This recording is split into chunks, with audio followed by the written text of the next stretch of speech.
obviously they got couldn't work. Instead, this is much more they risk getting sick acid. Months ago, they won't see the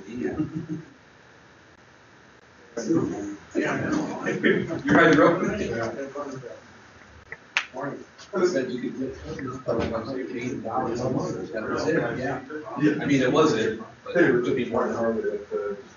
Yeah. I didn't return this. So, how many was like Well, keep an eye on time. That time to go this morning, so. trying to get to the Yeah. Some will take a while, some will flip right through. Good for you, interject. Okay. Good for you. Try to avoid doing that, but you know, it's like a scale. I had a value, if you're just like the one, right? Slowing this down, make sure somebody just go back to that. Look at each process. One time I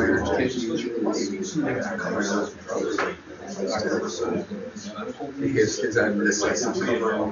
here, I don't think that'll happen. You can't just look at the months. You gotta look at what you can learn. A lot of times coverage. And we could wait a few minutes for people to come in. That's fine, because there's 2 hours for this group, right? And we're looking at doing an hour, maybe. Wasn't Andy Robinson the bad guy on Dirty Harry?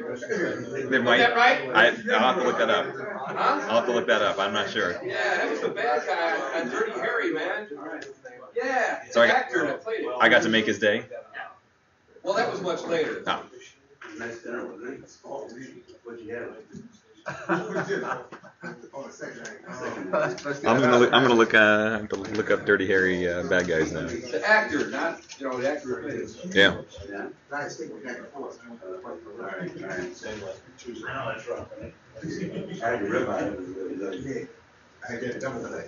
Or you just, yeah. Was that the flooring dinner? Yep. Howard, No, there's no contact.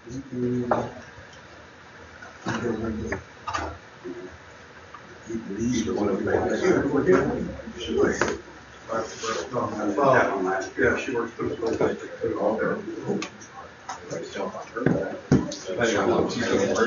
A lot of them, they won't hold out that long. I'm not gonna work a day after I was the weekend. I guess it's You have to have benefit. That's good.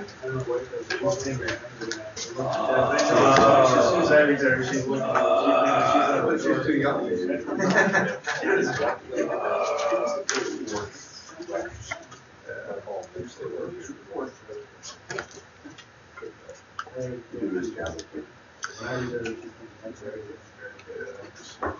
You know, Richard, I was wondering if maybe we should go and just do some introductions first. Is that a couple more minutes? Yeah. Yep. That sounds fine. Yeah, I'm not sure. I haven't gotten anything this morning from him. Yeah, and that's fine. We can, and if you guys have any business you want to do beforehand or anything, that's fine too. We can. Yep. I like that.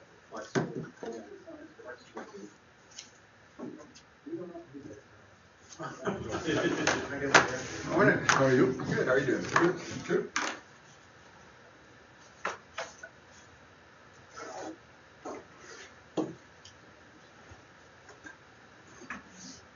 Hello. Angelo.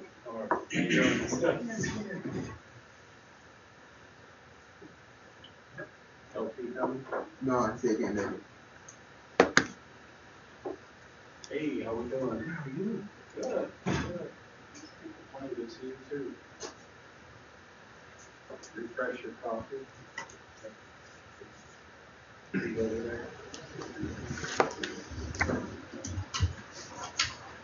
Gary has other plans.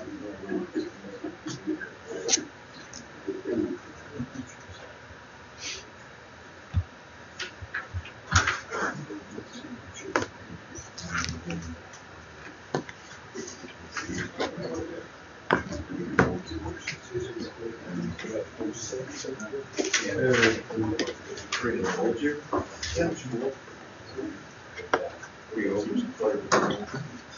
we got us to the same.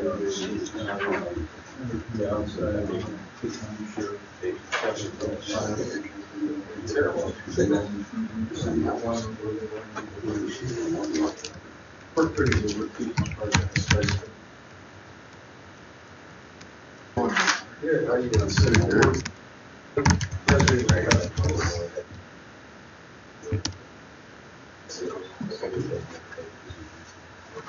Maybe it's 4 out of 5.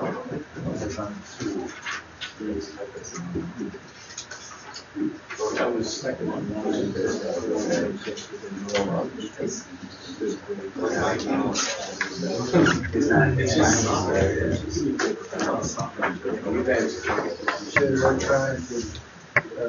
Our district would come here and call us to find out if one of our schools are trying to Ours did go after the election this years ago. No, well, the precinct that I was in is not. The other ones, they were 2 precincts in the same building. One showed up on their side, but not on ours. I didn't know until later on because there was somebody right there. That's how they did. They could just take, okay, we need you to swear you in, and then. That's what they did. Good time too. That's what it is.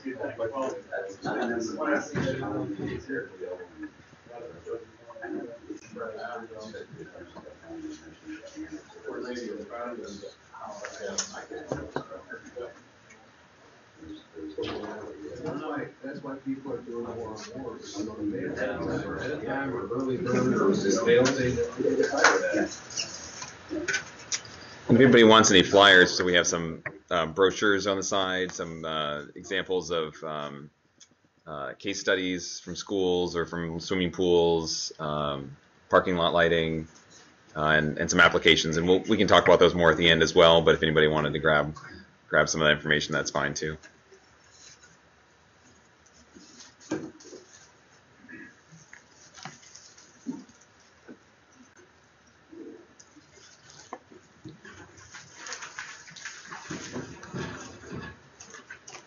Well, out of respect for everybody who got here early, we'll follow Andy's suggestion, do introductions.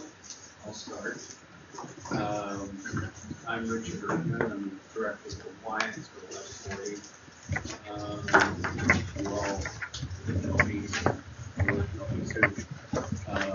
I just want to put a plug in while I'm out here. Just want to make sure that the Health and Life Safety Inspection reports are getting to you from my office.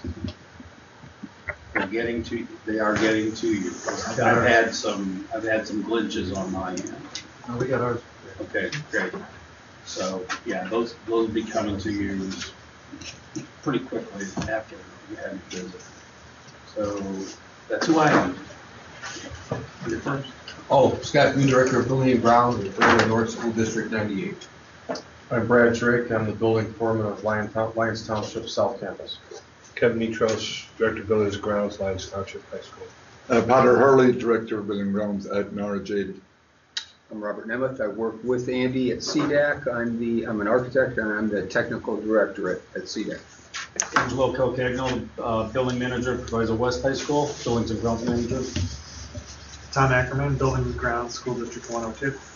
Ron Carlson, buildings, grounds, transportation, district 83, Franklin Park. Ron Anderson, buildings and grounds manager, project manager at Proviso Math Science Academy. Dale White, Berkeley District 87, Director of Facilities and Transportation. Grant Sabo, I was with Berkeley 87, Assistant Superintendent for Transportation and Facilities for 22 years, retired. Now doing some consulting work and filling in on some interim positions throughout the state. Tom Simmons, Operations Manager, Union Ridge School District 86. Great. I'm Andy Robinson. Thank you, sir. Yes. Make sure I don't throw off the projector here. I think it's coming back. Well, we're pleased to have you with us. We have 2 hours You can take as much time as you need. We usually save some time at the end for questions and answers. But these gentlemen are the ones that we need to talk to in terms of saving. That's been our focus for this year's resources. So, welcome and take it away. Great. All right. Well, thank you very much for having me here. My name is Andy Robinson. I'm with the Smart Energy Design Assistance Center in Champaign, and I'm here with Robert Nemeth, who has an architecture and engineering background. I have an engineering background, and together we've been doing energy audits with CDAC for over 8 years. We've been doing audits throughout the state, energy assessments throughout the state, retro-commissioning throughout the state. We're going to cover today some of our services, some of our Illinois Energy Now services through the Department of Commerce, and also touch on some educational items as far as benchmarking was something that Pat Rossi said was interesting to you guys, looking at energy bill analysis throughout the districts, and some of what we've seen as far as successful energy efficiency measures, talking a bit about some of the successful implementation that we've seen, case studies that we've seen, some of the financing options that are available, and we'd like to also have a conversation and hear from you guys. We talk about some of the implementation measures that some people from this group have worked with CDAC in the past, and we love to hear success stories. It's great to get information from our peers and talk about financing as well, things that work, things that challenges and hurdles. So we'll go for the next hour or so along those lines and have time for questions and answer at the end as well. CDAC is a part of the Illinois Energy Now program throughout the state of Illinois. That's run through the Illinois Department of Commerce, and we're partnership. CDAC is a partnership of groups. Robert and I are both in Champaign at the University of Illinois in Urbana-Champaign. There are people at the ERC, the Energy Resource Center, which is at the University of Illinois Chicago. They do quite a lot of the Chicago projects. There's a group at MIA, the Midwest Energy Efficiency Alliance. We work with them as well. We also have a private sector partner, the 360 Energy Group, which is part of CDAC, and they help us reach to the private sector and do a lot of reach to private engineering firms, groups for doing these assessments, and reaching out to people that you're already working with, whether it's engineering or implementation, and they're part of our program, of our umbrella as well. Who we are, so again, we just talked about this public-private partnership, the Department of Commerce, University of Illinois, 360 Energy Group, and UIC. We're helping to reduce energy footprint in the state of Illinois.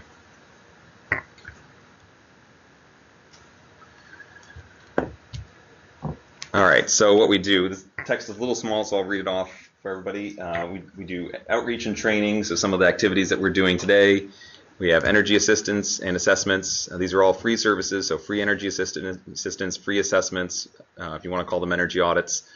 We have new construction design assistance, so if there's new construction projects, we like to be in on the early stages of those to help give ideas, to help brainstorm, to help work with architecture and engineering firms, to be a neutral third party, and to review drawings to help look at energy efficiency and pushing beyond code.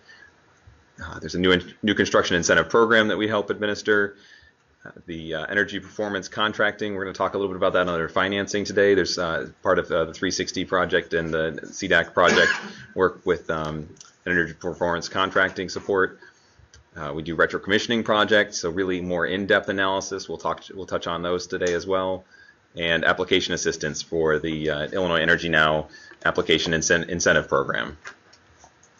Here's a photo of some of our crew in Champaign and 360 in our Champaign office. Just to give you an idea of sort of the flow chart of where the money goes, ComEd and Ameren on the electric side, Nicor Gas, Peoples, North Shore, and Ameren on the gas side collect an energy efficiency fee on everybody's bills. That energy efficiency fee goes towards paying for energy efficiency projects. There's a gas pot and an electric pot. the arrow going down into the center here, 25% of the energy or of that pot of money goes towards the public sector projects and is marked specifically for public sector buildings. And so that would be schools, government buildings, colleges, community colleges, public universities. There's also, we have a sister program that's the low-income residential side of it as well, affordable housing, public housing agencies. So we work with them through a sister agency, and CDAC covers all of these public sector projects. There are programs. ComEd handles its private sector side now, and Ameren handled private sector side now, and NICOR and North Shore also have programs in the private sector side as well. So if you hear other energy efficiency programs or you see other billboards out there, some of those are the private sector billboards really appealing to businesses and trying to get energy savings across the board throughout the portfolio of buildings throughout the state. But we like to emphasize working with the public sector is a different kind of animal than working with private sector. There's different sort of time frame, financial time frame, planning horizons are different, implementation time is different, and so these different animals really do kind of take a different touch. So we like to specialize in this public sector side of things.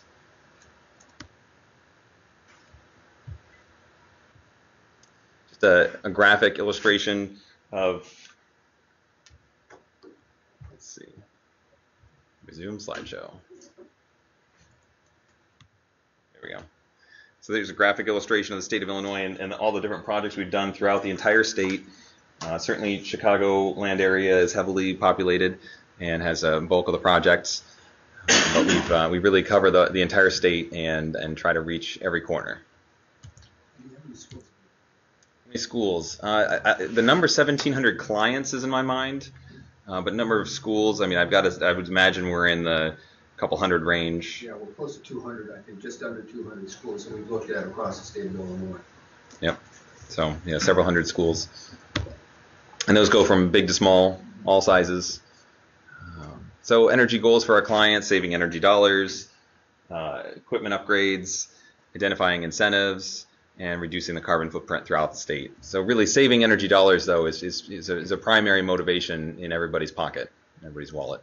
I wanted to touch on sort of the big picture, the U.S. picture, just briefly on one slide here.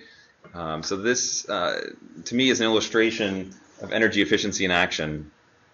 The top line here is a little bit yellow, and this is total primary energy use in the entire United States. Here's this line at 100 quadrillion BTU, so 100 quads. Notice how we've really had a pretty big increase through the 60s, little tapering in the 70s, through the 80s and 90s increase. But notice how level we've been from 2000 through now. So for the past 16 years, and we like to look at this as energy efficiency in action. And this includes vehicles, this includes industrial, this includes commercial and residential. So all sectors that use energy in the United States. But we really like to think about how there's times when we've gone over 100 quadrillion BTU of energy use per year, and that was, maybe right before a little bubble right before you see the recession here is a dip down. But we've recovered nicely, and it just seems like we're skirting that 100 quad level right there, and we like to think that a lot of that's due to efficiency.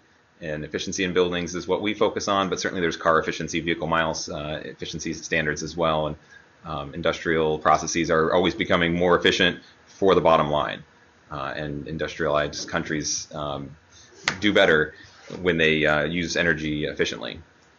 Now, this is total energy production is the blue line. Notice that's gone up quite a lot. We're doing a lot more oil drilling, natural gas, especially fracking, but similar technologies for extracting oil. And imports have dipped down in the last 10 years, 10 or 15 years. And exports are dipping up a little bit. So that's just interesting to think about sort of the big U.S. energy picture. Comment, yep. And that level line of where we are, I think that doesn't even show the true picture of it, because there are more cars on the road with technology. There's more energy being used, so that relatively level. This is with an increase in growth. More. Right. More cars, more people, more square footage being built. We're building fancier, bigger buildings. These are all true. and so efficiency really is key. Okay, I've sprinkled some examples throughout this presentation. So here's an example, high school. It's not in your group, which is good because this is a bad example. So this is an example high school of, so it's about 2001 construction, fairly standard construction for the time. And thinking about that graph that we just came off of, that this is at that end of that era of increasing efficiency or increasing energy use each year. So pretty standard construction. It's a constant volume system, which is not the greatest idea. Standard efficiency boilers, so that could have been better. They ran out of money in the energy budget one year. So this is this bar graph shows instead of money, it's energy use per square foot. But here's the 07-08 year, 08-09 year. They're around 100, 120 energy per square foot, kBTU per square foot per year. But notice September or 2009 to 2010, it just really goes up. It goes up to 200 kBTU. So there's this dramatic increase. They called us 3/4 of the way through the year when they ran out of money in their budget, in their energy budget. And it took 3/4 of the year before they realized there's this disconnect sometimes between the person who's paying the bills and the people that are operating the equipment, and that you don't always get to see those things in real time. So it takes a while. Maybe there's a quarterly report or end of year report that was coming up, and they started realizing that they had a problem going on. Yep, Robert, go ahead. Back to that. This is what Andy's talking about right here, this graph. You can see there, this is a very common metric that we use is kBTUs per square foot per year. How much energy does your building use per square foot per year? And we boil that down. That's one of the first things we look at on buildings. And this is what Andy's saying, that all of a sudden this shot way up here, and it's like, that's a high number, 200 kBTUs per square foot per year. So that's sort of an indicator that, wow, something happened here. Either they built a big addition or something went very wrong in the building. Yeah, good clarification. Thanks, Robert. I will try not to drop the... So that's a look at not only just the electrical side, but we're kind of putting the electrical and the gas together and looking at converting all that to kBTUs and then dividing by the square foot of the facility. Reset the projection, and that's a good way. That's a good metric to look at energy use. So it's per square foot per year. So hopefully, if they do an addition, that per square foot takes that into account. So over time, and thinking about benchmarking, that's one of those things that is tricky to think about. As additions are made, you have to modify your energy use per square foot, modify your per square foot on that as well. So that adds a little bit of complication to that as well. Bring this back up. Great.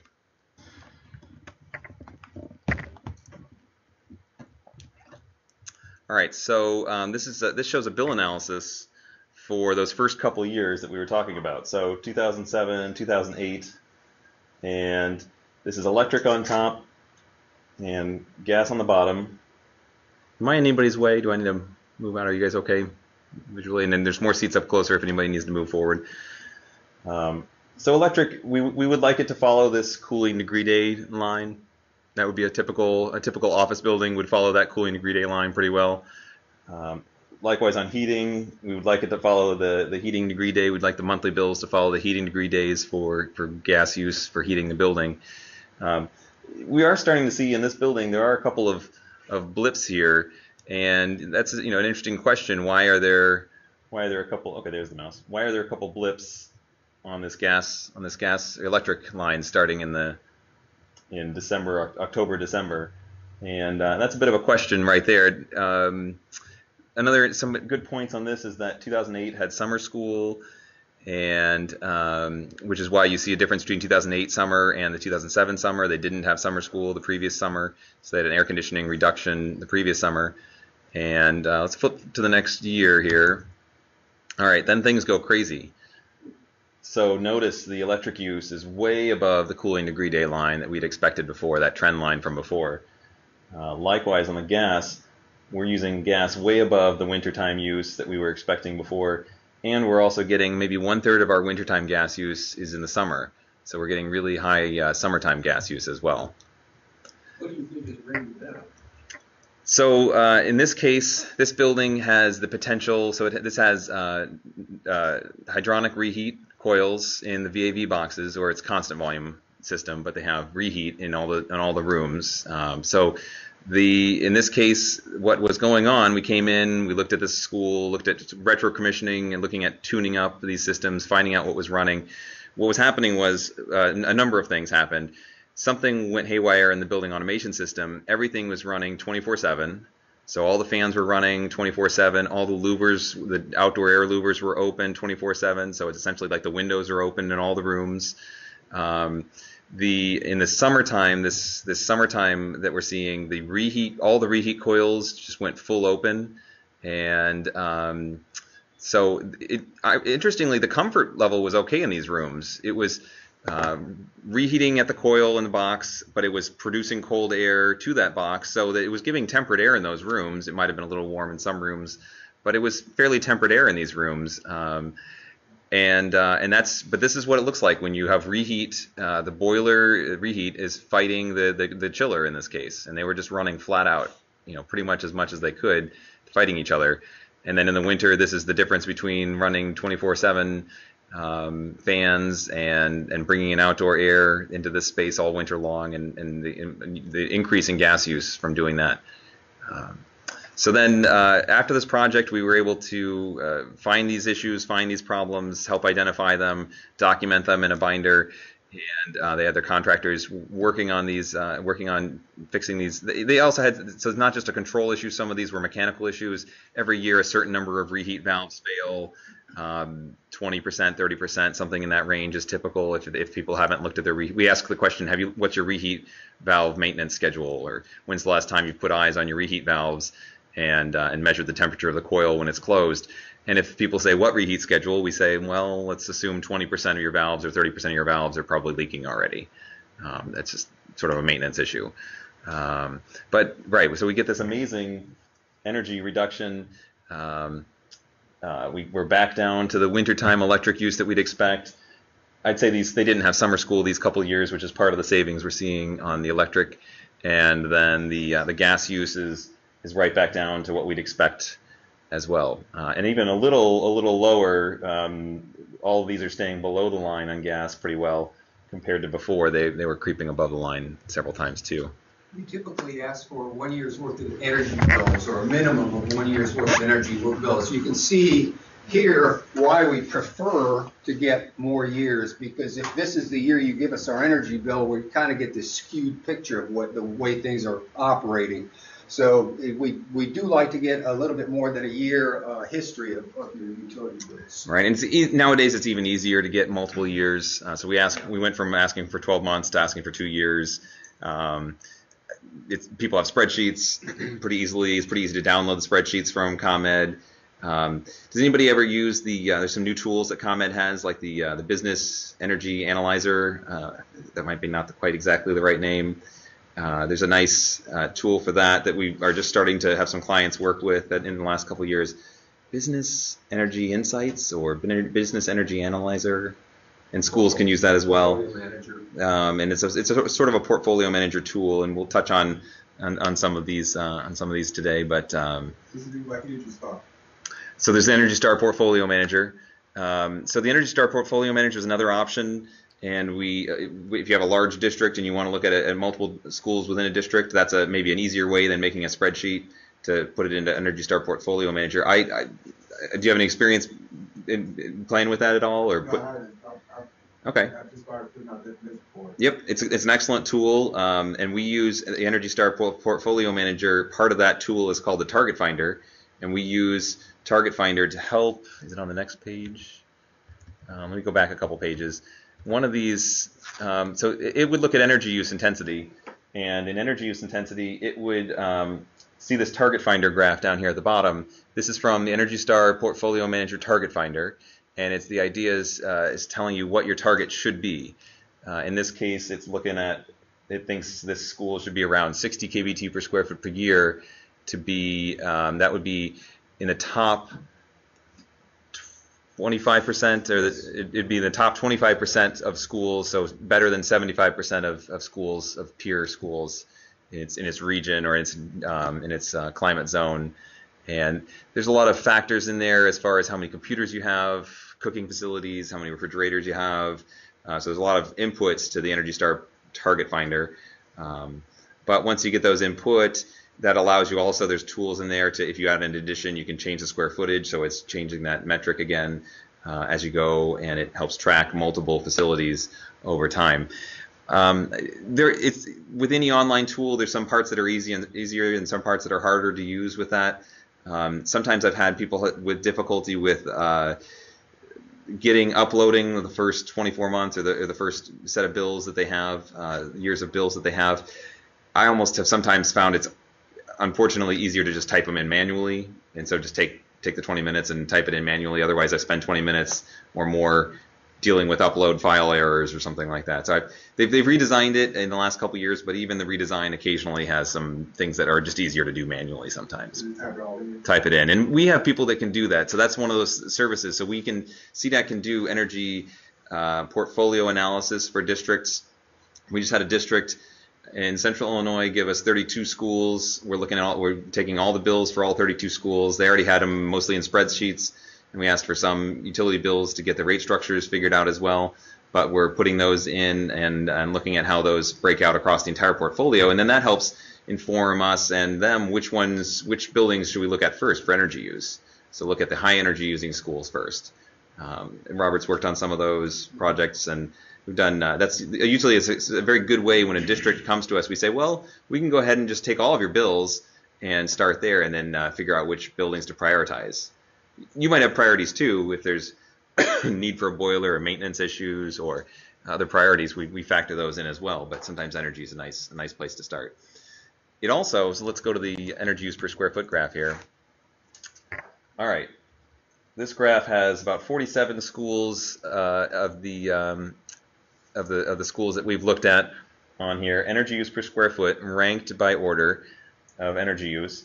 Blue is electric, green is gas, and here is the bad year. So that's really off the chart. This school that we dealt with in when it was a problem is just enormously high at 200 kBtu per square foot per year. And the original years were right around 120 or so. So it's up there. It's still up there in the energy use chart. But the fixed school is down here at number 29 out of 47. So the school, when operating correctly, is really operating pretty well, pretty average. And this is without much change. They didn't add new boilers. They didn't change anything with the walls or the windows or the insulation on the roof. They didn't really change a whole lot of equipment. Really, this is a tune-up that you're looking at in this. This is a retro-commissioning tune-up in their building automation system, and I think they tightened their hours up a little bit. There's maybe further. They went a little further than they were going before as well, but they continued in this range for several years.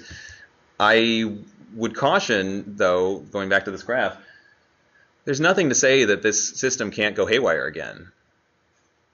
It could go haywire again without continuous maintenance and continuous commissioning or continuous observation of the system.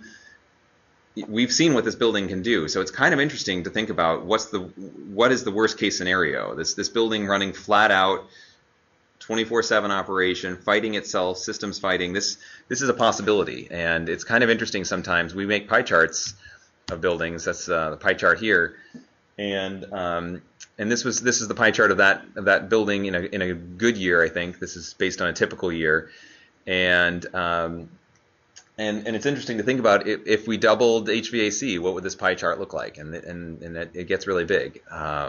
So we break out cooling from this pie chart, and we'll go through that in some of the graphs coming up. Lighting from the pie chart, heating from the pie chart is the gas. In this case, we did some building modeling, and we broke out the amount of gas use that is from the envelope on top, the reheat in the middle, and the ventilation on the bottom. So this, in the model, we said, well, what happens if we turn off all ventilation, turn it to 0 in this model, and close all the louvers all the time? What's the energy impact? And that was about 1/3 of their heating use.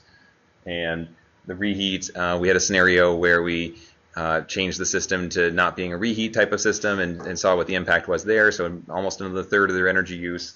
And what's interesting to me is that we tend to focus on the design and construction of buildings, and we tend to say, oh, my building is built in 1950 and the walls aren't very well insulated. It's just a totally lost cause. Well, in our modern buildings, in our sort of commercial style and public school buildings, the envelope, the walls and the windows and the roof really, and this was built with okay construction, 2001 construction at the time, so it had some insulation, but it's not the major factor in the heating system, which is interesting to realize. In this case, it was 1/3 of the heating system. It was equivalent to the amount of ventilation in the building. And how many people can say that they know how much ventilation is in their building right now? If you were to make an equivalency of how many windows are open in your classrooms, I would have no idea. It's really difficult to know, and it's even more difficult to know if it goes crazy or haywire. So ventilation is one of those things that really can add up. And we like to breathe fresh air. We like to not smell our neighbors. So ventilation is a good thing. We don't like germs, but it's something to be aware of in these systems. And reheat likewise. As these reheat coils start failing open, you don't get a comfort complaint, but you will start this reheat portion of the pie chart starts creeping up. Right there, bar chart. Yep. Again. Here's the bar chart again. The one before that.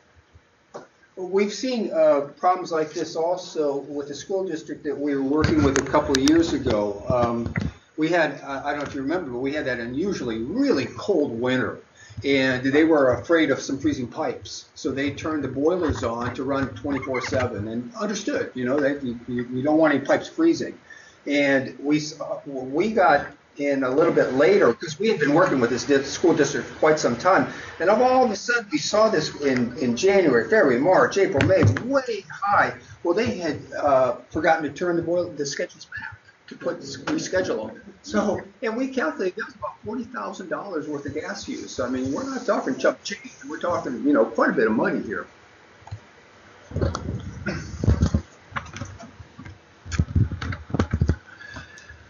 And that problem persisted through the spring too. So they left they turned their boilers on 24/7 and then they forgot to turn them off. When people start to realize, why is it so hot here? And I'd say the heating system wasn't on, but the boilers were running, right? Oh, you The don't have any fans on. The fans weren't on, but the pipes were energized, right? So you have the losses of the boilers, the standby losses, and it was noticeable. I mean, when you see a giant chunk of March gas use sticking up above the heating degree day line, that's a noticeable thing. In my district, I started there last September of last year, and when I came in, there wasn't a director there, and the heat was on full belt. And the biggest thing was the boilers set point was so high, which is unnecessary anyway. It was up around 210 degrees, and this winter, that winter compared to the previous winter, I think it was 34,000 less on gas for two small schools, just because, I was to manipulate that. It was just, it's amazing, all right? And these are smaller schools. Right. 200,000 square feet total. So I can imagine on a bigger, we'd go through the roof, literally. And those savings are from operational means. It's not a big capital expenditure. Oh, no, it wasn't even time consuming. Yeah. Right. So operational is a big factor, and we'll stress on that throughout the talk today. Certainly looking at building envelope, looking at windows, looking at walls and new construction, looking at roof insulation are important issues, and looking at upgrading boilers, upgrading lighting. I mean, these are things we know about already that we think about all the time, but some of these operational issues are not always obvious. I wanted to switch gears to a sort of a different example. Now, this is a library, so it's a little different, but I just wanted to show you an example of a really simplified setup, a really simplified system. This is a library in normal public library, and they had this big monster of a beast in the basement, of a multi-zone system with ducts going. I think there were 8 different zones, so 8 or 16 ducts for the heating and cooling ducts going out, and they had mixing dampers that were mixing the heating and cooling. So the heating and cooling is running at the same time, so some similarities to the previous example.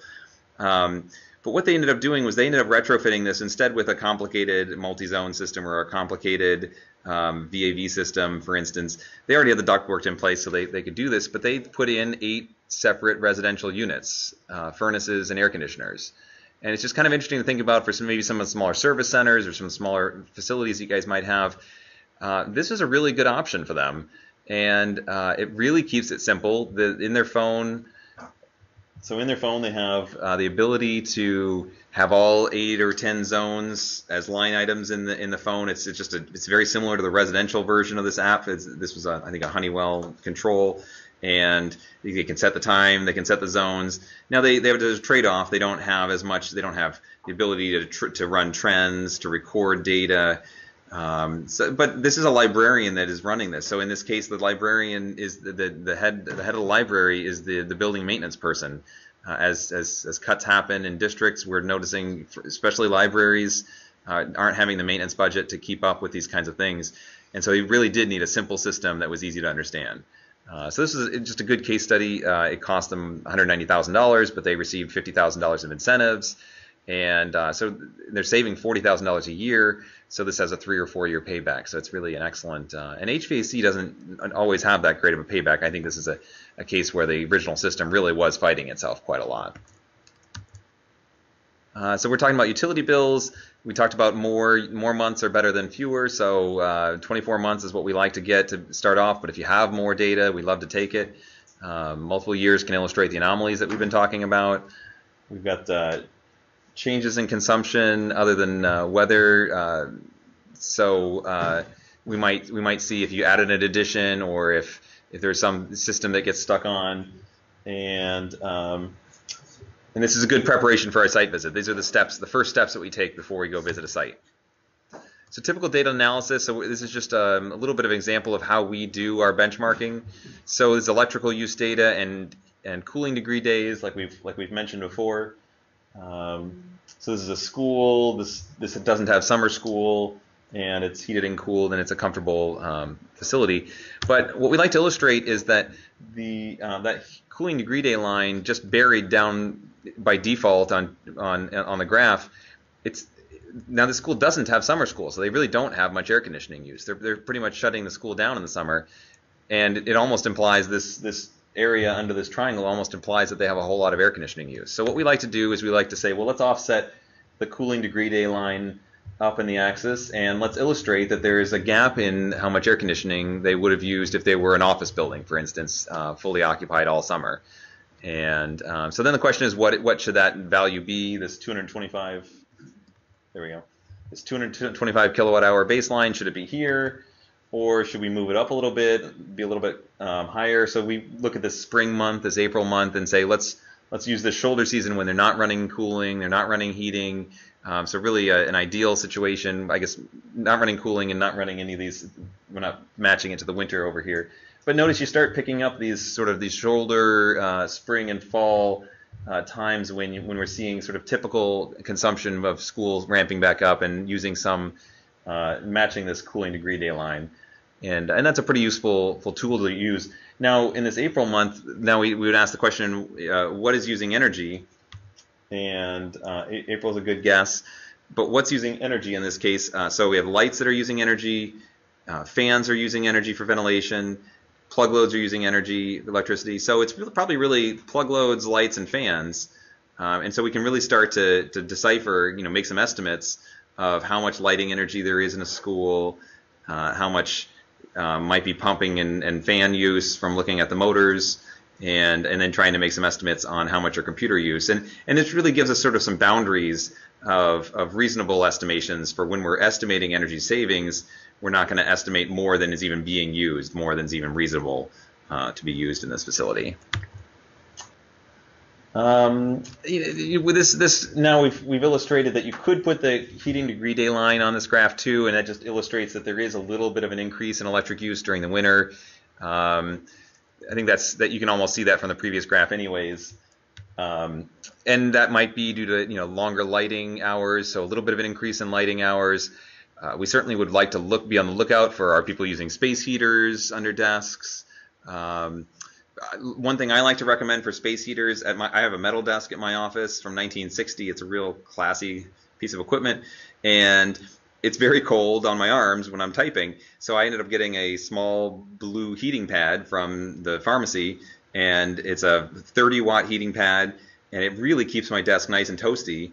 But compare that 30-watt heating pad to a 150-watt or 1,500-watt space heater, And so instead of heating the whole space of my room, I'm heating the area that I'm in contact with. I could have it on my lap, I guess, if I wanted to, but I really like having it on my desk for my arms. I've known some people to do that under their mouse for a mouse pad almost. And it really, helps keep your hand nice and toasty warm.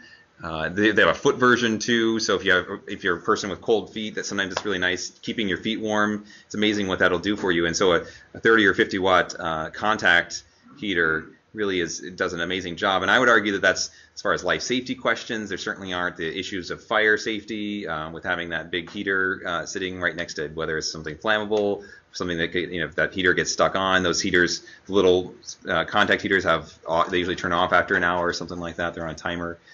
So I highly recommend those if we go to banks or offices and someone's near a window. Sometimes it's unavoidable. It'd be nice to move them, trade with somebody who's cold with somebody who's warm all the time, because we're all different. But that's one of those things that I really, and they're not very expensive. I mean, they're also cheaper than a space heater. So I really like to recommend watching out for space heaters and constructive ways to keep people comfortable in those spaces. Looking at the gas bar graph here, the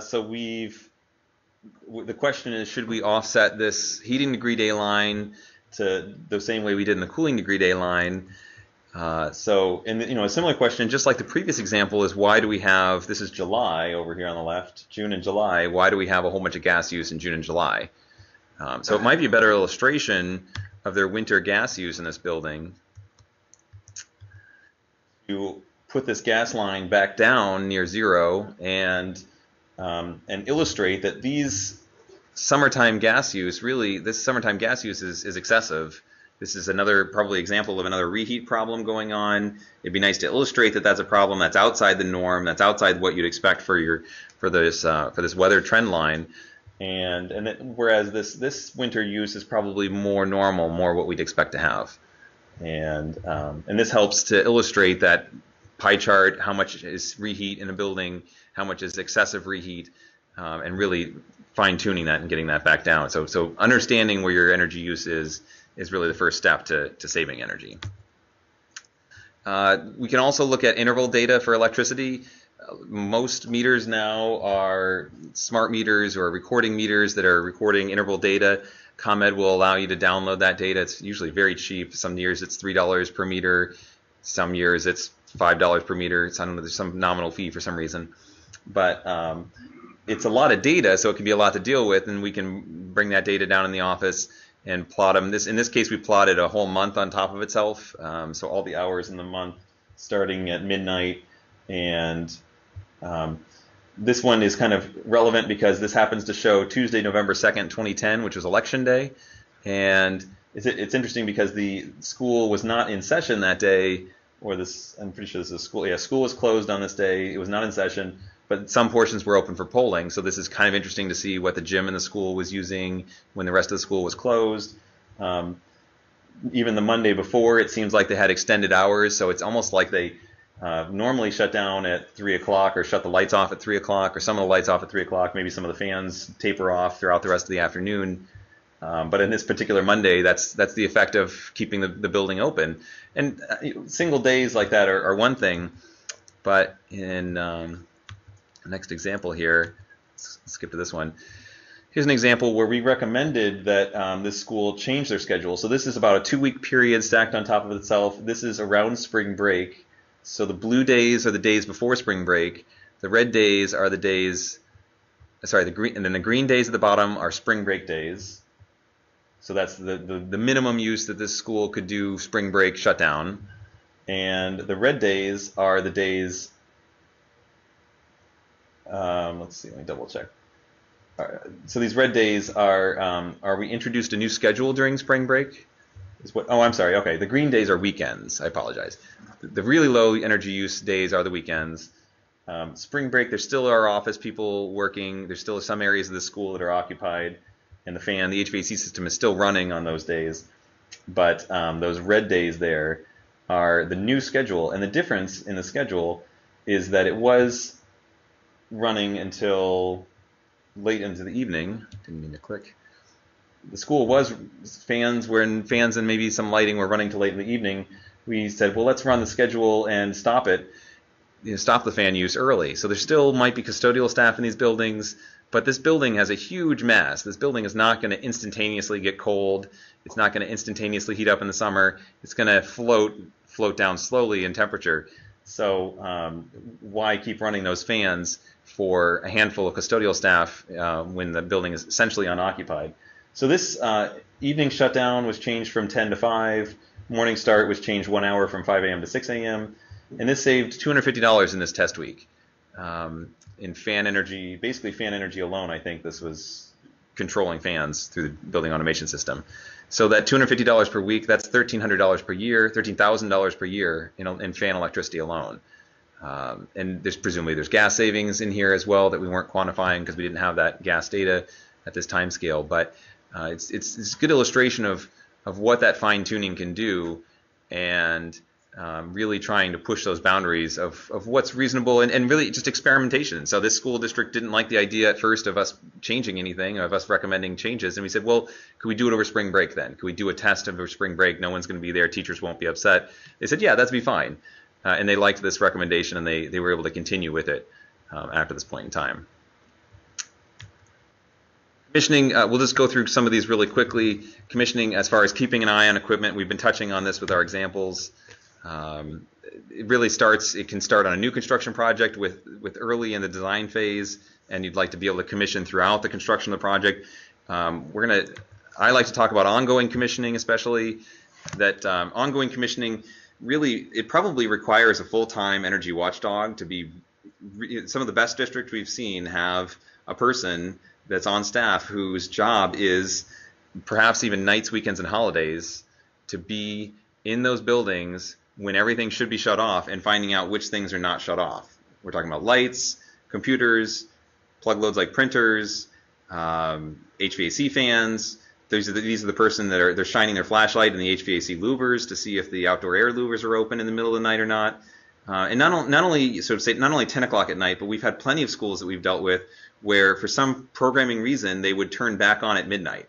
So the school would be off from 6 to 10, no problem. The people would go home. Sometimes they stay late. And they say, yeah, our school's running great. Everything's shutting off. We've got it scheduled great. It looks fine in the schedule in the computer.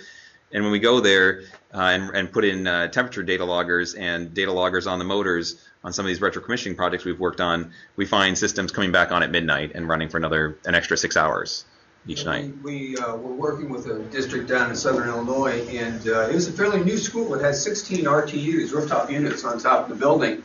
And the schedule on the computer showed that everything shut down around 6 o'clock, or between 6 and 10 o'clock at night. All the RTUs were shut down. Well, it turned out the RTUs were shutting down at no later than 10 o'clock. And then we saw a huge spike on that interval data that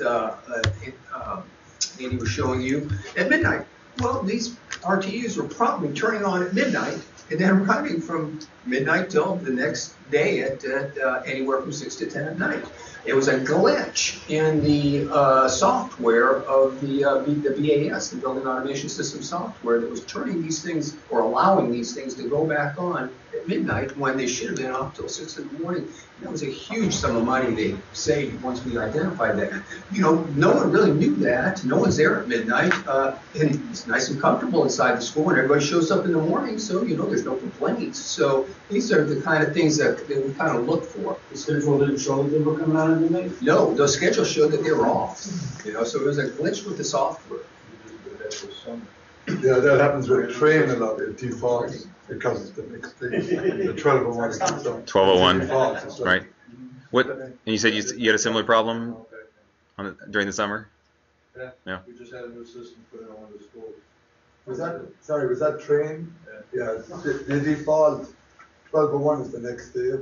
So whatever computer programming, I was at Main South for a while, and the same thing. The rooftop units were doing the same. And I had a coil freeze because it opened, and it was the outside air ducts were open because the fan turned on. It was minus 17 or whatever it was. What did you do to find out those problems? What was your indication? When I got a call that the pipe was bursting, came in at 2 in the morning. Oh. And that was, and it was, the bad thing about it was a brand new system. It had just been put in prior to me starting it. Right. So yeah, it wouldn't have been found out otherwise. There is no night engineer. Right. So, yeah. But And it then- is, we're trained at the default. 12:01 is the next day. So if the program doesn't meet the time, it will default to the binary, so it'll go back to on. And Right. on is at 12, 12 o'clock and 1 second. And even something How is. did you guys find out it was going on? Because we just started auditing our utility bills every month, and we saw the smallest school with the largest electrical use, and so it had, one of the maintenance guys was an overnight shift. Right. To every building, so it wasn't the only building we found errors in the trained BAS system. Oh, no kidding. Wow. Yeah. You can't stop the train when you want to.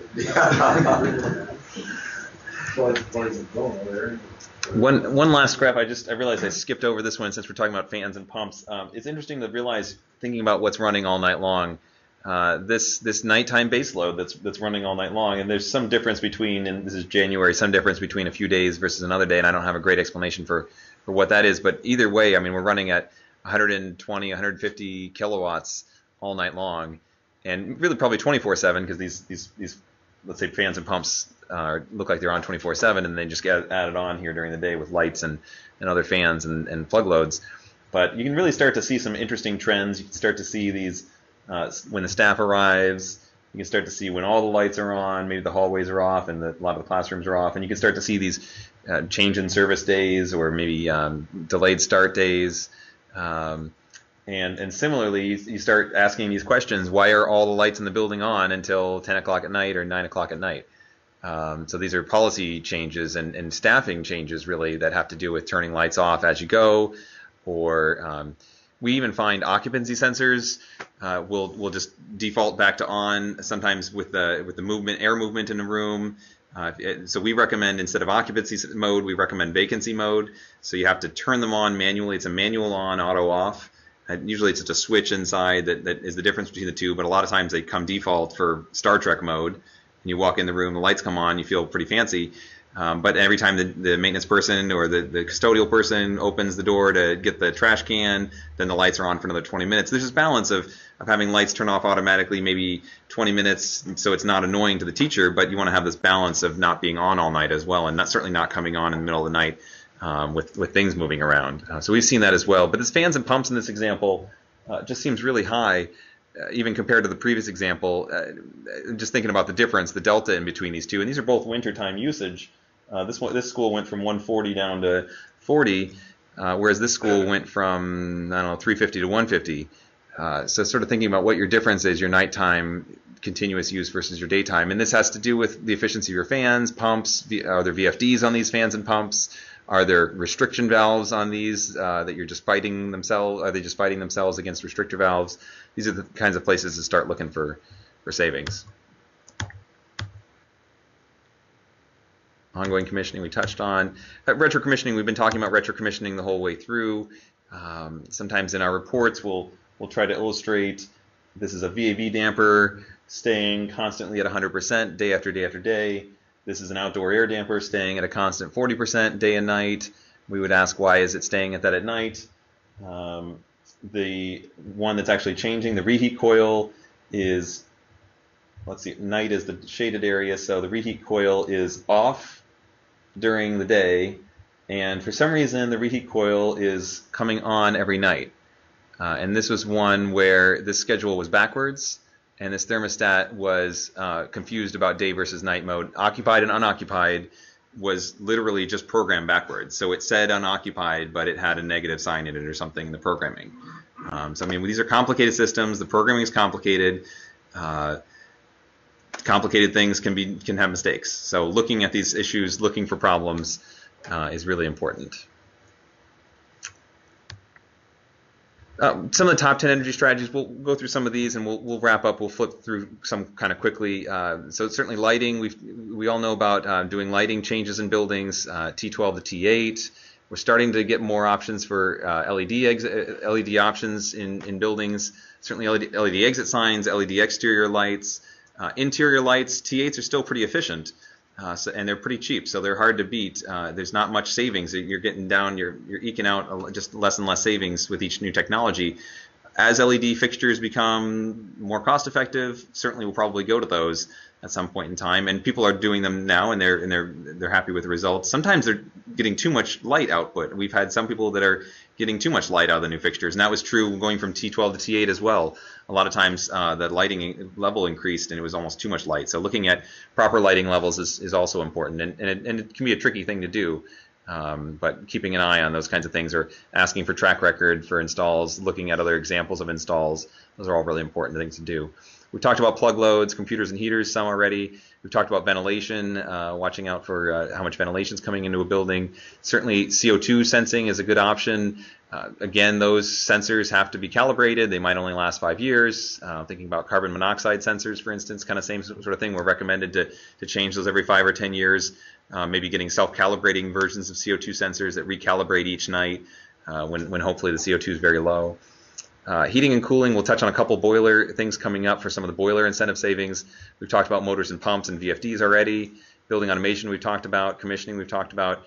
Envelope air sealing, I have an example in a second with some good air sealing pictures. And down near the bottom of the list for retrofits, insulation and windows are really difficult to be cost effective in a retrofit situation. Wall insulation is probably impossible unless you're doing a gut rehab. Windows, going from a single pane 1940s window that maybe even has life safety issues, certainly those are aspects as well. So that we've seen projects that work on that, and the energy savings is a portion of that project, but it's not paying for the whole project. Windows are very expensive. And we like to say extra credit is solar renewables as extra credit. Here's an example of a bus barn with 300 kilowatts of solar on the roof. Here's an example of one of our employees put some on our church. Got some grants from the Illinois Clean Energy Community Foundation for solar on our church. It's ironically that group is no longer giving grants for solar because they think that solar is too competitive now, too cost competitive now. So the price of solar has come down so much in the last few years. Is there a show of hands of people who have solar on their roof, have just even a grant from ICCF? A lot of times they give school grants, small 1-2 kilowatt systems, demonstration, and those, when those were put in several years ago, the cost is probably half the cost now, especially for a small demonstration system versus a large system. So when doing new roofs, we recommend looking at those kinds of things. We recommend maybe even having the electricity, being available, understanding what the structure is under the roof, if it's being re-roofed or re-insulated, and knowing what's there, so in the future when the grants are available or there's options for going and beyond with renewables, that you can do that at that point in time. We've also seen churches doing power purchase agreements, which is kind of like leasing solar systems on the roofs. Right now in Illinois, there are about 3 or 4 municipal groups that are looking at doing it before December, but I think they're the first 3 or 4 groups in the entire state. Power purchase agreements have happened on the East Coast, West Coast, these sort of leasing agreements for solar, but until the cost comes down enough, we pay so little for electricity compared to the coasts. That's where it gets adopted first. But we're starting to see that coming as well too, and that's kind of an interesting option. Let's talk about a couple elementary school examples. In this example, why did it not change?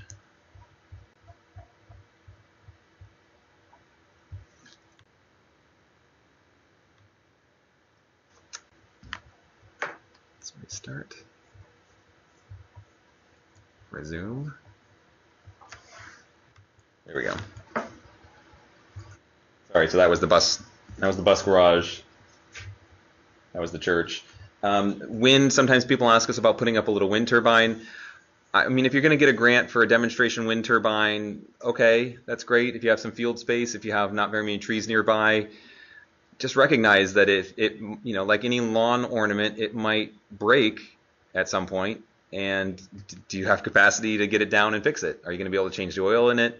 Are you going to be able to do maintenance on it? It's going to be sitting up there not moving on a windy day, and it might look awkward unless there's some sort of cost savings built into doing the repair as well. Farmers, on the other hand, have time on their hands and equipment, and they can get the tractor out and lower the wind turbine down. Large scale wind turbines have people that are paid to go through and change the oil on these things, literally. And so it's just a maintenance question to keep in mind. All right, elementary school A. So this district had 2 schools. In this case, they replaced the existing boiler and chiller. They put in new windows that were from the 1950s. They retrofit the lighting. put in occupancy sensors, and did air sealing. And they have an annual energy savings of about $17,000. They had incentives of about $30,000, and this has about a 6-year payback. And this school probably was a 3-strand school, K through 5. So 6-year payback's excellent, especially considering these windows were put in. They were very expensive and have the windows alone probably have a 30-year payback or a 20-year payback. They might have had some other grants to help with some of that, but the air sealing in this case really helps pay. It really helps get this energy savings up that in this example. And this is the example of the air sealing. This is what the photo looked like before, with this giant gap between the brick and the roof structure. And after the air sealing, putting spray foam along that whole edge. I've had some anecdotes from people that say that they stand up on a desk, they stick their head in the ceiling tile, and they see a crack of light going along the top of their wall. So that's an air sealing opportunity. Not to mention crickets and insects and anything else that might be coming through there. So looking out for those kinds of things can be a really good thing to do. And this was in a rehab situation, so they had really good access to the ceiling. But this could be retrofit in the summertime, even with an existing drop ceiling. The spray foam's not too hard. It's a little messy, but it can be done. Here's an example of, we talked a little bit about insulation and walls. So here's a relatively new building, and the occupants were complaining about being cold. The issue was that they didn't have any continuous insulation. So down here in the corner, the picture that shows the metal studs just bleeding heat through the wall.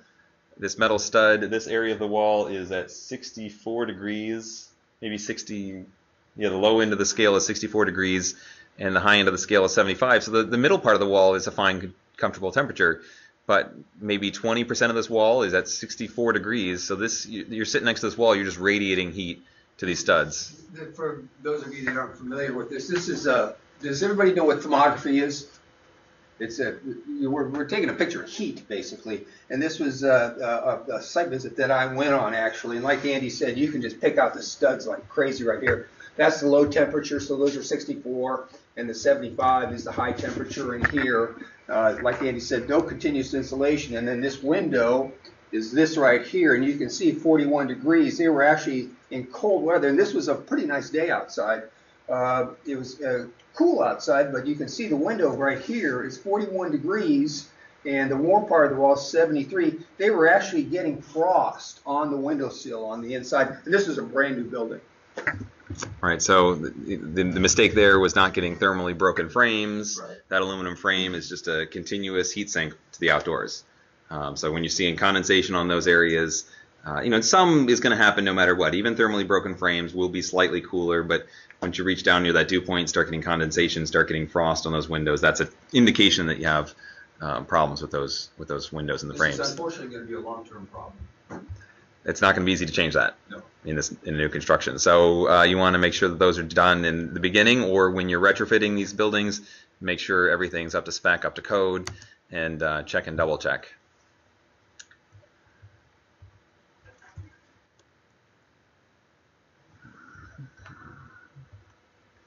All right, now we're going to go to elementary school B.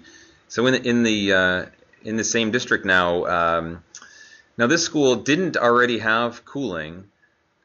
They opted to go with geothermal systems, so a geothermal heat pump for now heating and cooling. So they're replacing the boiler that was there with this new geothermal.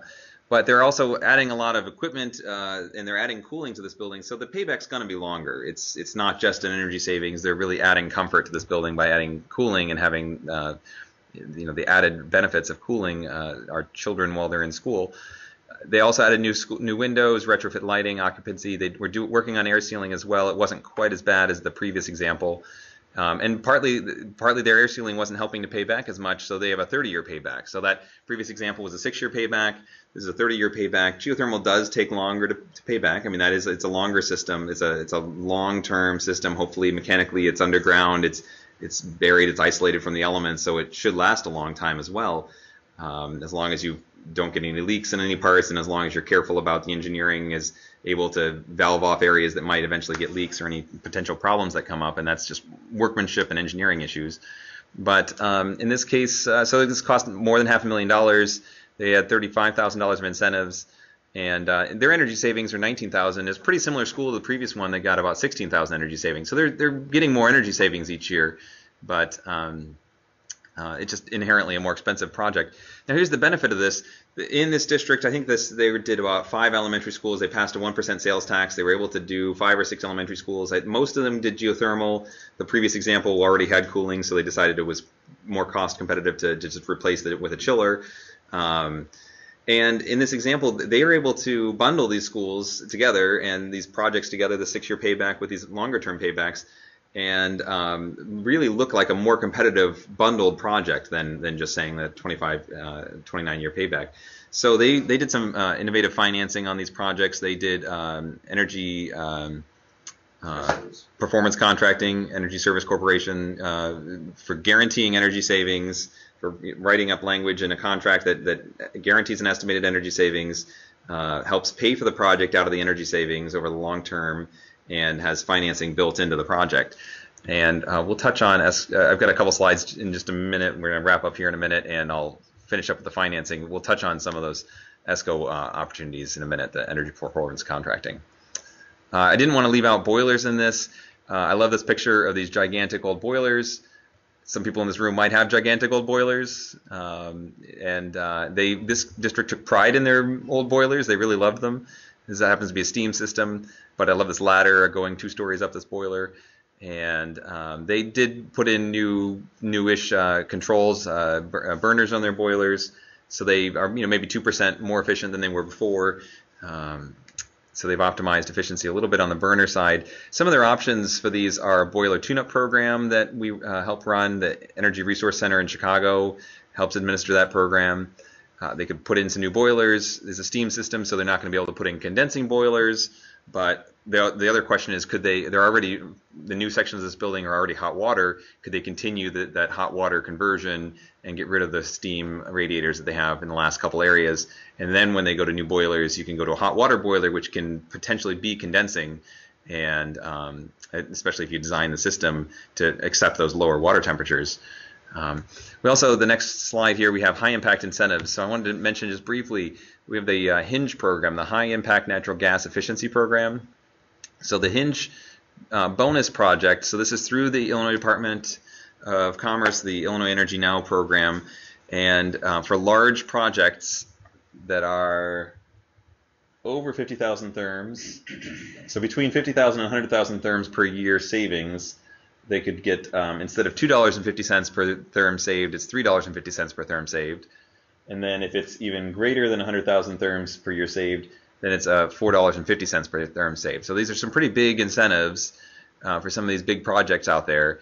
So we're talking about really large square foot buildings, really large boilers, in some instances maybe swimming pools that are heated year-round that are having some problems. Either their boilers are bad or they're having some leaking valves. Maybe correctional facilities, institutional facilities, district systems. So we're looking at really trying to tap into the incentive programs with some of these big high-impact programs. Another option, just briefly on boilers, sometimes we see people doing a hybrid system. Maybe their boiler that they have is a standard efficiency boiler. The high school we used as an example earlier, for instance, standard efficiency boiler, but it's not too old. It's still, they've been doing good maintenance on it. It's not rusted out yet. And they want to be able to keep their existing boiler. Well, sometimes people will go and engineer that for the shoulder seasons, for the spring and fall, for the low load seasons, that you put in a high efficiency condensing boiler, a smaller setup in, and you leave the existing, maybe one of the existing boilers in, and it handles the high capacity, the full load hours of the year. So the new boiler is not even going to be the new boiler is only going to be at high efficiency mode during the low load hours of the year. So a condensing boiler is only even operating in condensing mode when it has very low return water temperature, something like 90-degree return water temperature, whereas existing boiler system might have been 140 at the minimum. So, but in those low load hours, those low load hours of the year, which are a lot of hours of the year, probably 3/4 of the hours of the year at low load, that condensing boiler can run at partial size condensing boiler can run at optimal efficiency. But then in the peak hours of the year, that main boiler comes on, the older, less efficient boiler comes on. But really the condensing boiler was just is only going to be about as efficient anyways at those hours of the year.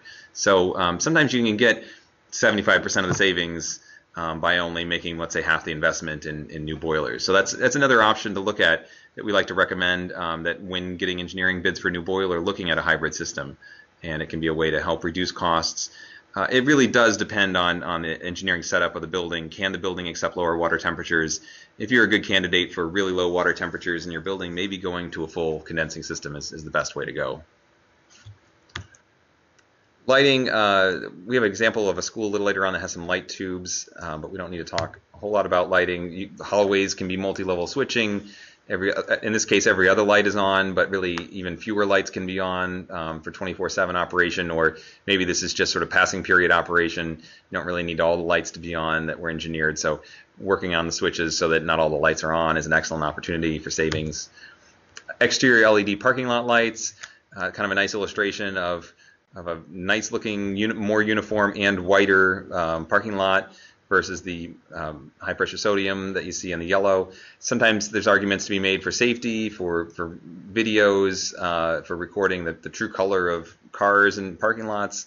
It might just be a more appealing light as well, but mostly it's switchable. You could turn half of these lights off on an occupancy sensor, on a motion sensor. You could just leave one on near the entrance of the building. You don't really need all night long to have every single parking space in the parking lot be lit.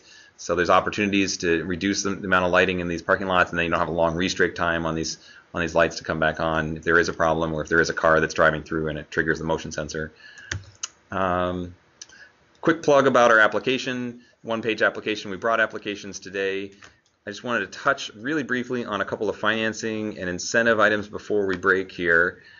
And we have the standard and custom program. So Illinois Energy Now has the standard program for lighting, for boilers, for HVAC tune-up, for variable speed drives. Things that you can pick up off the shelf and plug in are under the standard incentive program. Anything that's more custom, that requires more custom engineering, more custom design, custom energy calculations, those would be under the custom calculation section of the incentives. So for instance, lighting would just get, and we have a spreadsheet of what the incentives are per lamp, what the incentives are per exit sign, what the incentives are per VFD horsepower controlled, whereas the custom, it's really a per kilowatt hour savings or a per therm savings. And we help do those analysis with our reports. That's where our report can come in handy. And there are other groups around the state. There are trade allies, there are engineering groups that can help do those calculations as well, and really tie in with these Illinois Energy Now incentive programs to help you get incentives for your projects. These incentives were off for last year, so that the state budget froze our program. Oh, I'm sorry, this didn't update today. State budget froze our program last year, and Robert, you want to maybe mention a little bit about incentives for a second? School districts, they don't approach us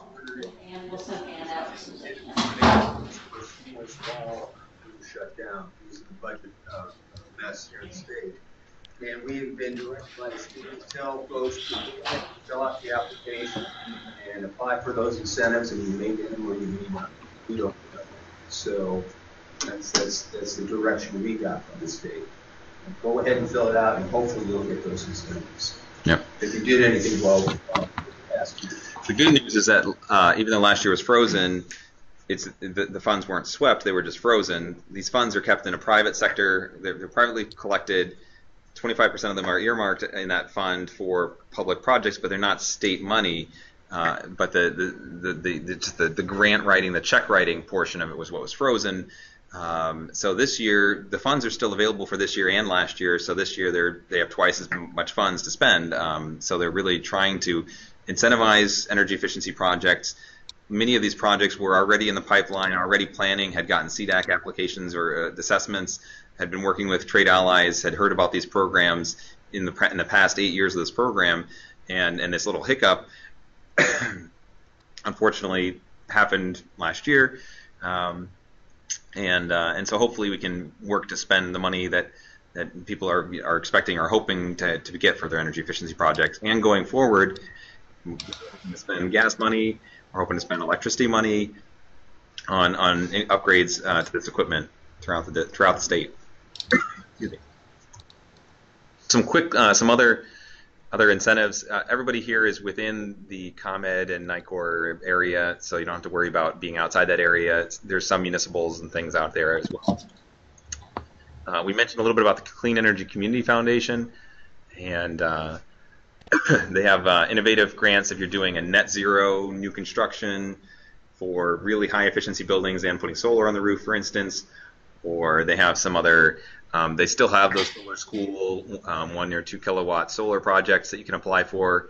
So those are good things to apply for. I think Illinois is number 2 or number 3 for the number of schools with solar on the roof, which is pretty awesome as far as demonstration projects throughout the state that the kids are seeing, that they're being exposed to, and they're using them in science projects, science classrooms. They're using the monitoring with those projects as well.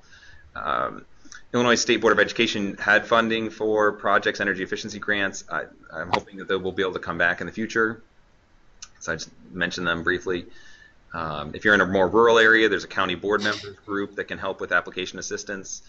If you're in this Metropolitan Mayor's Caucus area, there are ways to work with the Mayor's Caucus. It's a sister organization of ours at CDAC as well through our program. And it's just another person to help fill out applications, to help do assessments, to help identify money, another local contact that's helping to get the word out as well.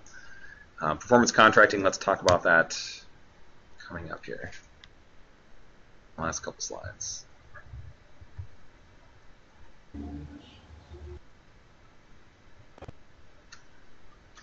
Why is it flipping out of slideshow mode?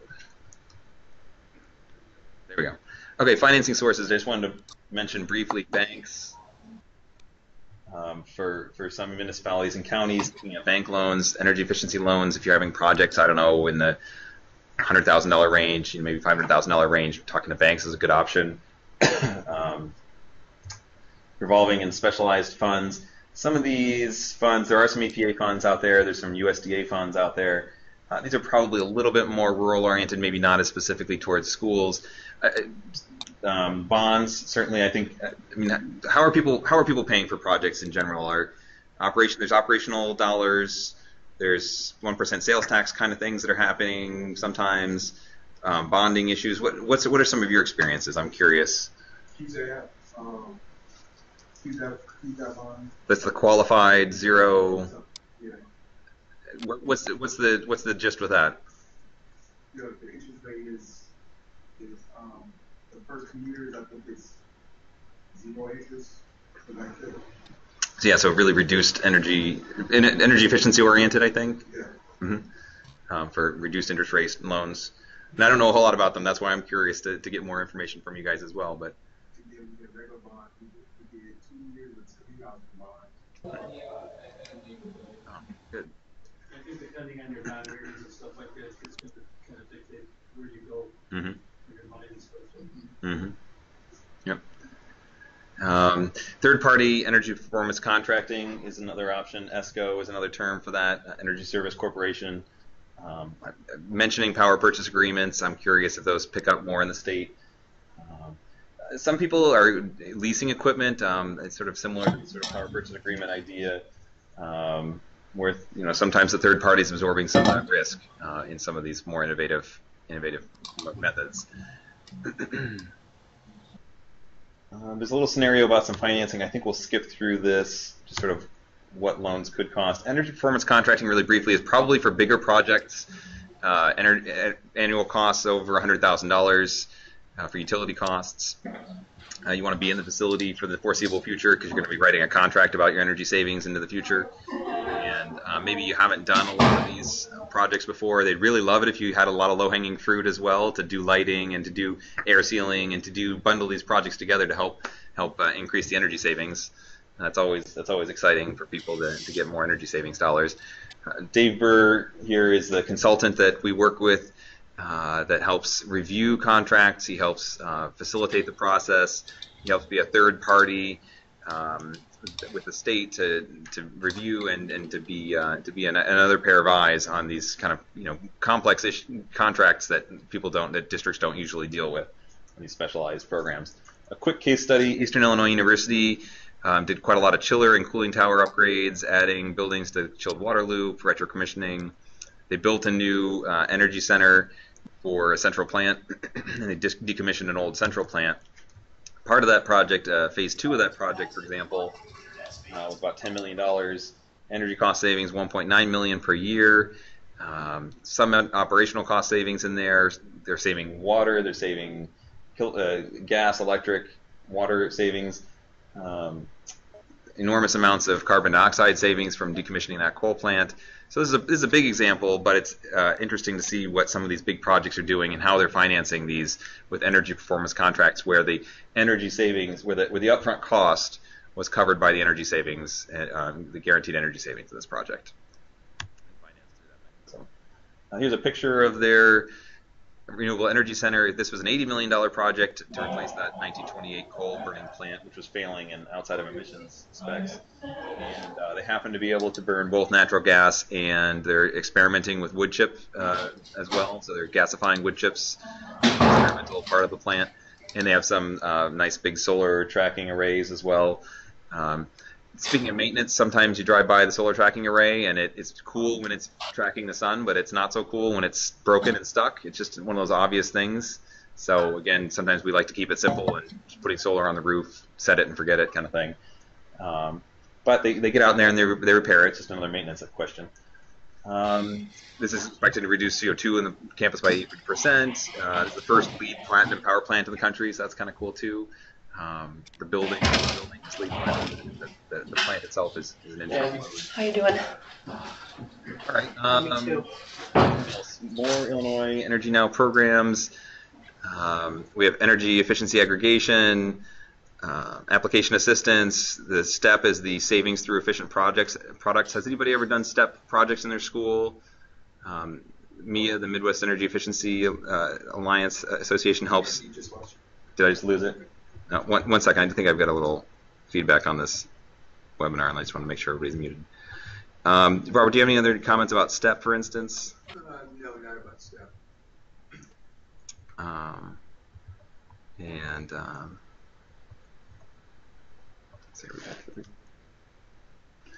Let's see, any other things on here? Natural gas boiler program we've talked about, combined heat and power. If you had a facility that that had, I don't know, showers or laundry, or hospitals, for instance, sometimes we'll run a small turbine to create electricity, and then the waste heat from that helps heat water. But you really need a constant year-round heat need in those buildings. So hospitals are good examples. Lights for Learning is part of the STEP program. So some of those STEP program has to do with coming in, giving new lights, direct install of lights, direct install of occupancy sensors, low flow shower heads, low flow faucet aerators, which all sound like small things, but really, all these small things add up. And so take advantage of any of these programs as you can. I think that's about it for. There's a new construction program. I don't think we're going to touch on new construction too much. Just so you know that it exists, we help people on the front end. We help people on the incentives. There's custom and prescriptive incentives on the new construction program, similar to on the existing program, and a couple case studies. And I think that's about. What's that? What I'd like to stress to you gentlemen is you've already paid for our services. Your district's paying for our services through your utility bills. So, if you sign up for us to come take a look at your building, we try to burden you as little as possible. We try to get your energy bills, we analyze those, and we set up a site visit to come look at your building with you and work with you and go through the building, take a look, and then we take a ton of pictures and we go back and we start writing our reports and doing our analysis of what you think you need to do and what opportunities that we see too. And then we try to quantify those opportunities, identify what incentives are available from the state to help pay for those projects. They're not going to pay for everything, but they're going to pay for some of it. And then we write a report and give that to you, and hopefully we see some implementation. So we do a lot of things that you probably don't have time to do. You know, we have the time to sit around and analyze those bills and try to quantify what those savings are on certain things that we've identified or you want us to identify. So, and the nice thing is we're not trying to sell you a boiler or a certain type of lighting fixture. We might recommend a new boiler, but we really don't care if you put in McQuay, Fulton, or a Well McLean. I mean, that's up to you. We come in unbiased. You know, we're not trying to sell you anything other than energy efficiency and help you identify the opportunities, quantify them, and then help you find where that money's going to come from, or some of that money's going to come from. So that's what those are the services that we provide to you. And we can certainly answer questions. I wanted to save some time also. Proviso, maybe do you guys have some good examples of some of the work that you guys have been able to do? And I think we've done a couple audits with you guys. And yeah, actually we did a lot of the recommendations from Emily Riley used to work for you guys. Emmy and Sean Wynn. And so we actually did an audit of all 3 buildings, and we replaced the chiller. We replaced 2 chillers at Proviso Math Science Academy. So we replaced the first one, which was you guys' recommendation. Then we're in the process of replacing the second one, which should be done in January. The fans, they're running full blast 24 hours a day. So we're replacing those. We're in the process. This is our EP for this year. We're replacing those fans, which is proprietary, and replacing them with fan arrays. So now we put them on VFDs, and one goes out, we replace that one fan versus that whole unit being shut down. Okay, it's like a wall, like a fan wall. Fan wall. Mm-hmm. Yeah. And so that's being replaced. We put VFDs on everything, the cooling tower, the boilers, the chillers. We also put the VFDs on the fans. So everything can run off the VFDs. We put a new BAS system in. Mm-hmm. So now everything is actually That's at the Math and Science Academy? Yep. We at the Proviso West, we put the exterior lighting. So we replaced all the exterior lighting. We replaced the gym lights, the field house lights. Mm-hmm. All our large areas on the interior, we replaced everything with LED, with the exception of the pool. Yep. Actually, I got a sample of East Proviso West, and Math and Science Academy. This is our reports. Oh yeah. Our exterior lighting too. We sit on 65 acres, so we're laid out kind of like a college campus. So we didn't realize we had over 200 fixtures outside, lighting the facility. So that was a big savings. Occupancy sensors and all that stuff. Mm-hmm. I think we're in the process of going through most of our locker rooms now, where we got a lot of lighting. Did you do LED? LED. Yeah. For the most part, except our field house, I think we ended up going with the T8. So. Yeah, field house is T8. Yeah, and the pool we had to use the. We couldn't use the LED as well, just because of the environment. In there. So here's an example of our new BAS system. Okay.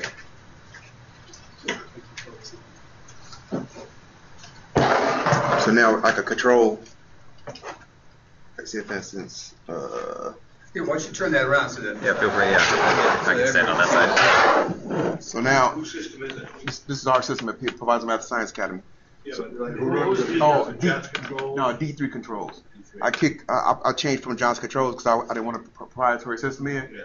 So now this is open source. BACnet.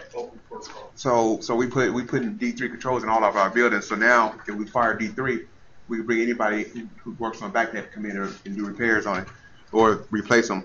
So like say for instance, this is my building. Say for instance, I click on the 5th floor. This is all of the VAV boxes in the whole 5th floor. And say for instance, if Angelo's office, anybody's office is hot or cold, I just click on there. I would click on that room and I can adjust the temperature manually from right here. So even the chiller plant, I go right here to the chiller plant. I can see my chillers if they're running or not. I shut them off for the season now because I'm in the process of gutting everything out. and taking putting a new chiller in. But you couldn't do any of this before, did you? No. This is a pretty big upgrade. Then a cooling tower. I mean the fans. This cooling tower right here, so I can see which fan is running. But we just drained it today, and even the air handling units.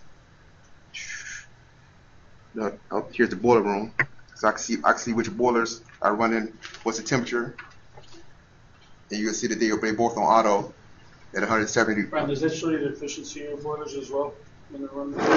No, I don't think it shows the efficiency, but it shows exactly what my alarms, if they shut off, what time they would give me a report and everything. They give me a weekly status. I could change the set points and everything right on it. Does it show any kind of trending? Yes.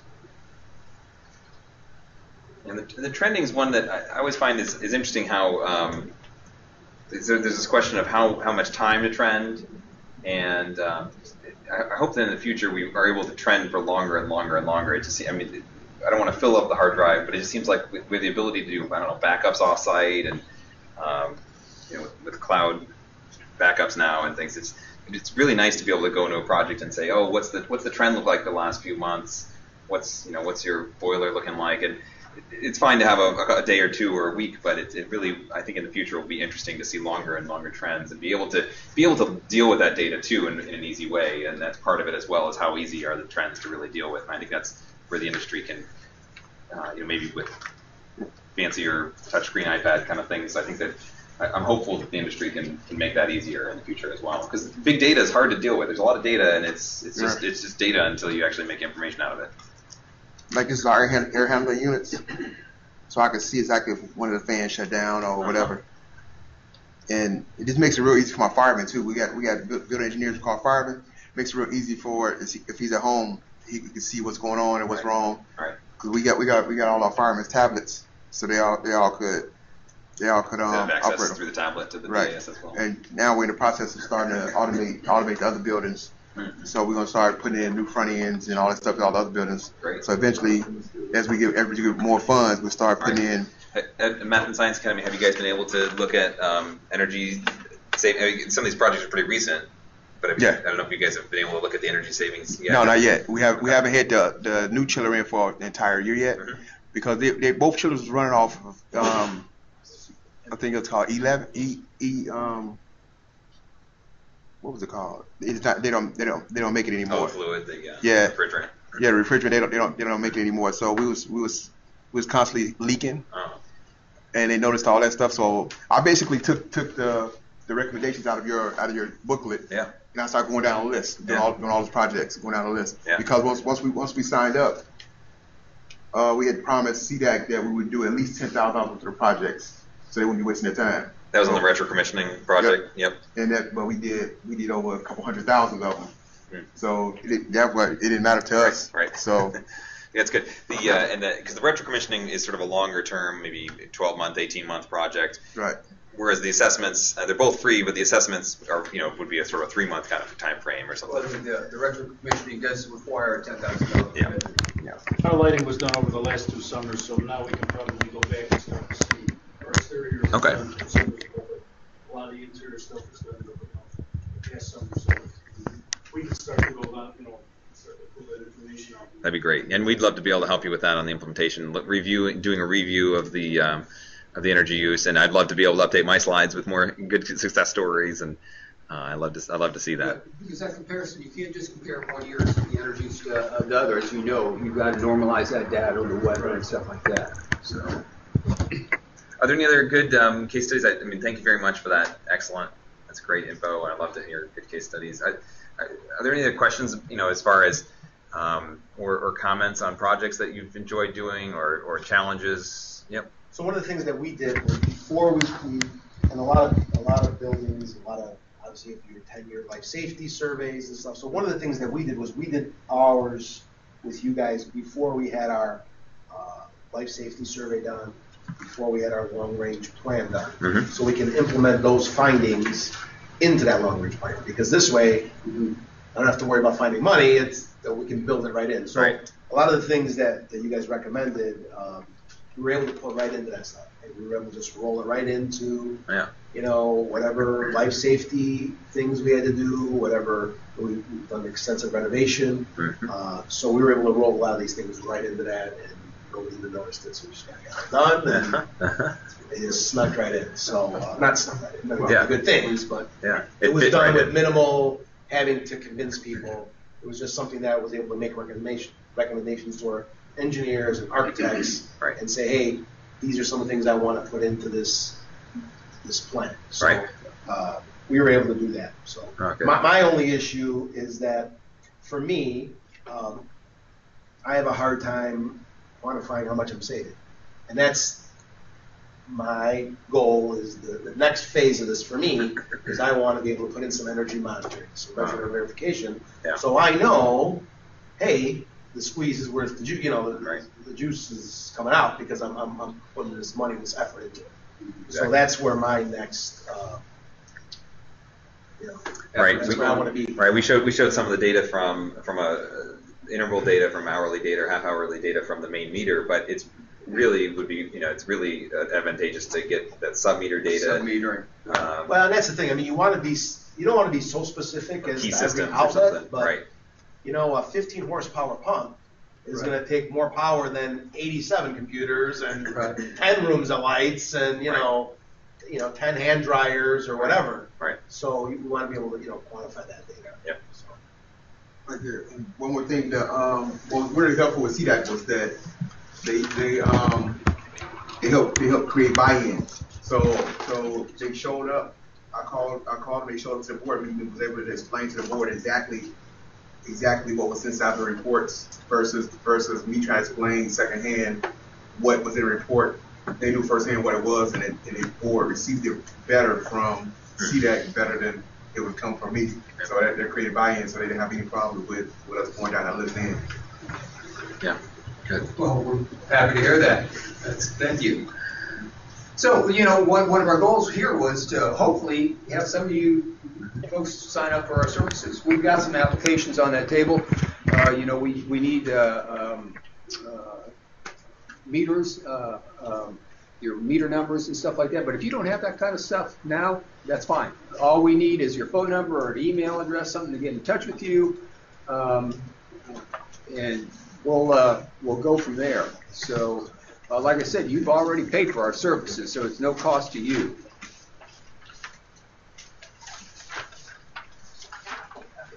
And a word of caution here. When we say, let's say you do need a new boiler and you put it in, you might need more engineering than what we provide you with.